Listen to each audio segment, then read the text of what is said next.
ভালো আছেন? গ্রামে অনেকদিন পর আসলাম, বাচ্চার সাথে দেখা। চাষা বাচ্চা একটু গ্রামে হাঁটতেছি।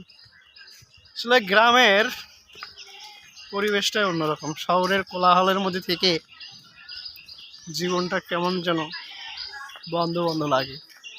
গ্রামে আসলে এই প্রকৃতির মাঝে নিঃশ্বাস নেওয়ার মধ্যে যে একটা সুখ আছে,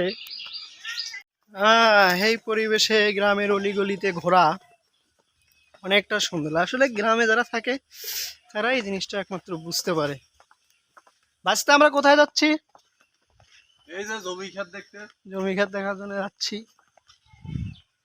বাঁশঝাড় এগুলো, এখানে যে আমি কত সময় পার করছি। এক সময় এই পুকুরে পুকুরে গোসল করছি, আমাদের গ্রামের পুকুর।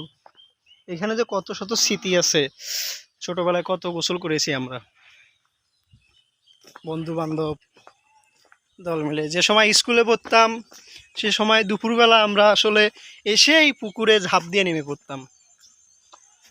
যখন আমাদের ইলেকট্রিসিটি ছিল না, কারেন্ট ছিল না, তখন এই জায়গাগুলোতে আমরা বসে বাতাস বাতাস খাইছি আর কি, সবাই মিলে। প্রকৃতি পরিবেশ। ধানগুলো পাকবে আর কিছুদিন পরেই, কেটে যাবে, কাটা যাবে আর কি। বিশাল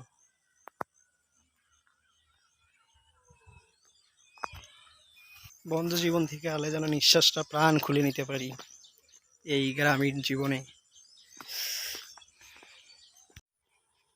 108।